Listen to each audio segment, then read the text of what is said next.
ఓం మహాగణాధిపతయే నమః. ఓం గురుభ్యో నమః. ఓం శ్రీమాత్రే నమః.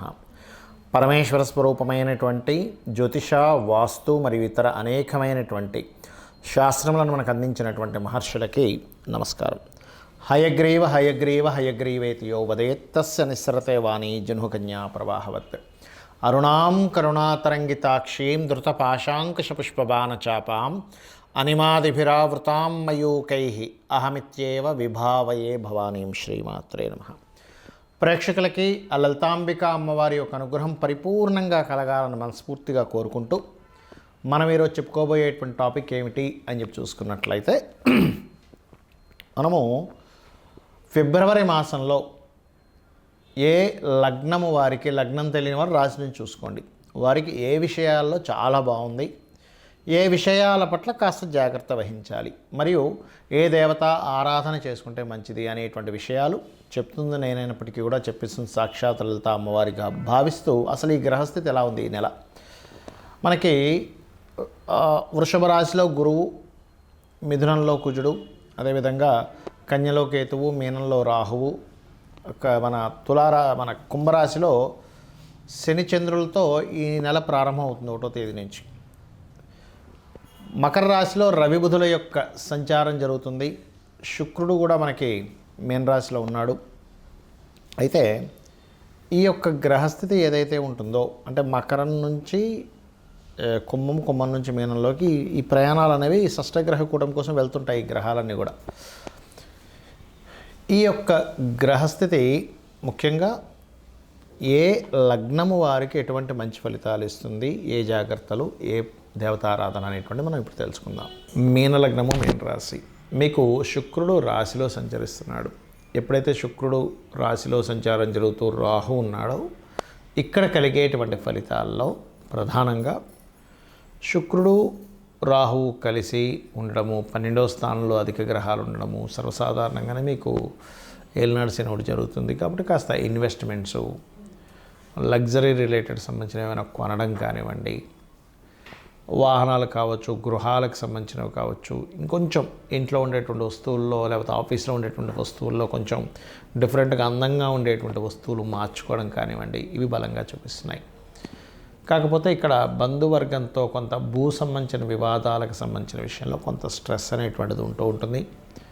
కాకపోతే ఇక్కడ వాహనాల మీద వెళ్ళేటప్పుడు మాత్రం ఎంత శుక్రుడు లగ్నంలో ఉన్నప్పటికీ 4వ స్థానంలో కుజుడు ఉన్నాడు. కాబట్టి వాహనం మీద వెళ్ళేటప్పుడు, రోడ్లు దాటేటప్పుడు కొంచెం జాగ్రత్తగా ఉండండి. చదువుకునే విద్యార్థులకి కొంత స్ట్రెస్ ఎక్కువగా ఉంటుంది మైండ్ మీద ఈ సమయంలో 4లో కుజుడు ఉన్నందుకు. రైతులకి అందులో ముఖ్యంగా ఎర్రమట్టి పొలాలు ఉంటాయి, ఎర్రమట్టి ఉండేటువంటి వారికి వెజిటబుల్స్ రిలేటెడ్ అట్లాంటి వాటిల్లో, అంటే కాయగూరలు పండించేటువంటి వారికి చాలా బాగుంది. ఈ యొక్క షష్టమాధిపతి వ్యయస్థానంలోకి 13వ తేదీ నుంచి వస్తున్నాడు. కాబట్టి మీరు దయచేసి 13 తర్వాత మధ్యవర్తిత్వంగా వెళ్ళే ఎవరికైనా అప్పులు ఇప్పించడం అస్సలు చేయకండి. అందులో ప్రధానంగా 1, 2 తేదీలు ఇన్వెస్ట్మెంట్స్ విషయంలో చాలా కేర్గా ఉండాలి. 3, 4, 5 తేదీలు కాస్త ప్రయాణాలు ఎక్కువగా సూచిస్తున్నాయి. కాకపోతే ఇక్కడ ఎప్పుడైతే లగ్నంలో శుక్రుడు ఉన్నాడో, ఇది ఎవరైతే ఉపాసన చేస్తుంటారో 3, 4, 5 తేదీలు కరెక్ట్గా కనుక చేసినట్లయితే దేవతా సంబంధించిన అనేకమైన మిరాకిల్స్ కూడా కనిపిస్తాయి. 7వ స్థానంలో కేతు ఉన్నందుకు మీరు ప్రధానంగా ఇక్కడ బంధువర్గంలో వారితో ఎవరితోనైనా వివాహ సంబంధించిన విషయాలు కుదుర్చుకునేటప్పుడు 1కి 4 సార్లు ఆలోచించి కుదుర్చుకోండి. అది వ్యాపార పార్ట్నర్షిప్స్ కావచ్చు, లేనట్లయితే వివాహ నిర్ణయాలు కావచ్చు, జీవిత భాగస్వామిని ఎంపిక చేసుకునే అంశంలో కావచ్చు, ఈ యొక్క జాగ్రత్త ఖచ్చితంగా చేయాలి. అదేవిధంగా ఇక్కడ చేస్తున్నటువంటి ఉద్యోగంలో ఎప్పటి నుంచో ఉద్యోగం రావట్లేదు, అయ్యో ఏమిటి అని అనుకునేటువంటి వారికి ఉద్యోగ అవకాశాలు రావడం, అందులో ముఖ్యంగా ఇప్పుడు చూడండి ఫ్లైట్స్లో తిరిగేవి కొన్ని ఉంటాయి, అందానికి సంబంధించినవి ఉంటాయి, సాఫ్ట్వేర్ రిలేటెడ్, ఇప్పుడు ఇవాళ రేపు కొత్తగా వచ్చినవి ఏవైతే ఉన్నాయో టెక్నికల్గా, అట్లాంటి వాటిల్లో మీకు ఉద్యోగ అవకాశాలు రానున్నాయి. కాకపోతే 12వ స్థానంలో అధిక గ్రహాలు ఉన్నందుకు ఉన్న ప్రదేశం నుంచి మార్పు చెంది మీరు ఎప్పుడైతే వేరే ప్రదేశానికి వెళ్ళి అక్కడ ఉద్యోగం సంపాదించుకోవాలనేటువంటి ప్రయత్నం ఫలిస్తుంది. మీరు ఎక్కువగా సుబ్రహ్మణ్యేశ్వర స్వామి ఆరాధన, రాజరాజేశ్వరి అమ్మవారి యొక్క ఆరాధన చేయండి. వివాహం కోసం ప్రయత్నం చేసేటువంటి వారు గణపతిని ఆరాధించండి, త్వరగా మీకు కుదురుతుంది. చాలామందికి ఎన్నో రెమెడీస్ చేస్తుంటారు, ఏ రెమెడీస్ చేస్తున్నా సరే అది ముందుకి కదిలినట్టే కదిలి ఆగిపోతూ ఉంటుంది. అది ఎందుకు అనేది అర్థం కాదు. దానికి కారణం మనం చూడండి, ఒక తలనొప్పి ఉంది మనకి.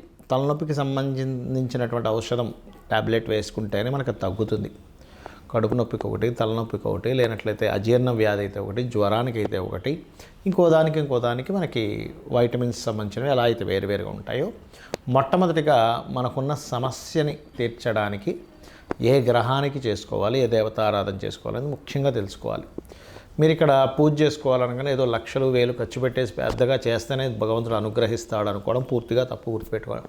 మీరు ఇంట్లో చిన్నగా ఒక చిన్న గణపతి బొమ్మ పెట్టుకున్న, అమ్మవారిది ఏదైనా చిన్నది మీరు ఒక పటం పెట్టుకొని కూడా మీరు గనక భక్తి శ్రద్ధలతో ఎటువంటి ఫలాపేక్షరహితంగా, అంటే ఎటువంటి ఫలము ఆశించకుండా గనక భగవంతుడికి మీరు గనక చేయగలిగితే దానికి మించినటువంటిది మరొకటి లేదు. గుర్తుపెట్టుకోండి.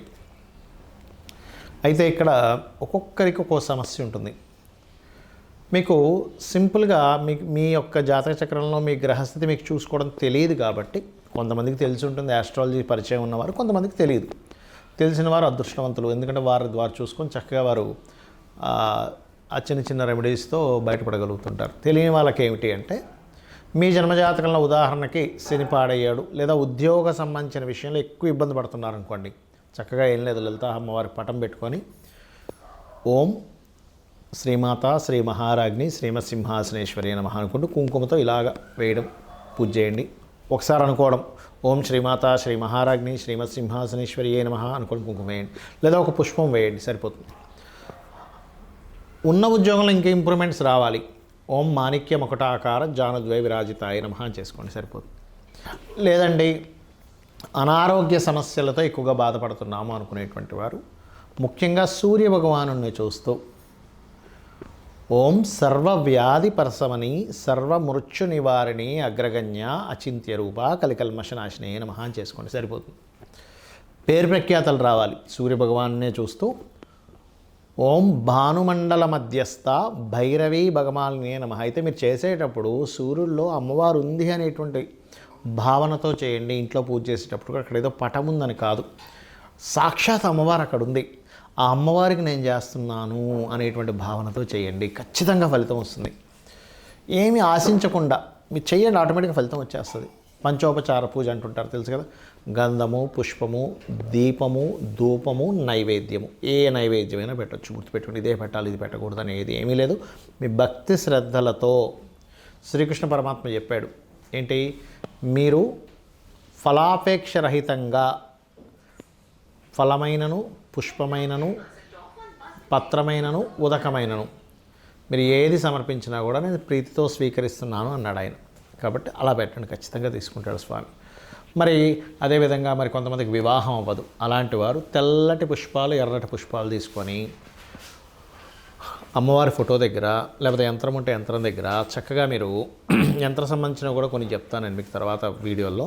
అక్కడ చక్కగా ఏం చేస్తారంటే మీరు ఒక్కొక్క పువ్వు వేస్తూ ఓం కామేశబద్ధ మాంగళ్య సూత్రశోభిత కందరాయే నమః అనుకుంటూ చేయండి. లేదండి మా దగ్గర పుష్పాలు దొరకట్లేదు, లేకపోతే అంత పొద్దున్నే లేదు అంటే అక్షింతలు వేసుకుంటూ కూడా చేయవచ్చు, అందులో ఎటువంటి సందేహం లేదు. మరి అదేవిధంగా వివాహ జీవితం బాగాలేదు, అలాంటి వారు చక్కగా మీరు ఓం శివకామేశ్వరాంకస్త శివా స్వాధీన వల్లభాయే నమః చేసుకోండి. లేదంటే బిజినెస్లో మేము రాణించలేకపోతున్నాము, అటువంటి వారు ఓం ఇంద్రగోప పరిక్షిప్త స్మరతూనా భజంగికాయై నమః. ఫైనాన్షియల్ గ్రోత్ రావాలి, ఓం సంపత్కరీ సమారూఢ సింధుర వ్రజ సేవితాయే నమః. ఆ రకంగా మీరు ఎంత చేసుకుంటూ ఉంటే అంత చక్కటి ఫలితాలు మీకు రావడం జరుగుతుంది. అలాగే మరి కొంతమందికి అప్పులు ఎక్కువగా ఉంటాయి, వాళ్ళ రేపు అప్పుల బాధలు చాలామంది పడుతున్నారు. ఓం అపర్ణాయే నమః అని చక్కగా బిల్వ దళాలు కనుక మీ దగ్గర ఉంటే ఒక్కొక్క బిల్వ దళంతో అమ్మవారి దగ్గర పెడుతూ ఒక పుష్పము బిల్వదళం కలిపి చేయండి, ఖచ్చితంగా మీరు అప్పుల బాధల నుంచి బయటపడతారు. అయితే ఇక్కడ ఏంటంటే చాలామంది ఈ గోచార ఫలితాలు అనేటువంటివి కొంత పర్సెంట్ పనిచేస్తుంది, కానీ మీ జన్మజాతకంలో ఉండేటువంటి గ్రహాల యొక్క స్థితి ఎలా ఉంది అనేటువంటి చాలా ముఖ్యమైనటువంటి అంశం. గ్రహస్థితి బాగుందనుకోండి, ఆటోమేటిక్గా మీకు గోచారంలో ఏ గ్రహం ఎక్కడికి వచ్చినా సరే మీరు ఏమి చింతించాల్సిన అవసరం ఉండదు, గుర్తుపెట్టుకోండి.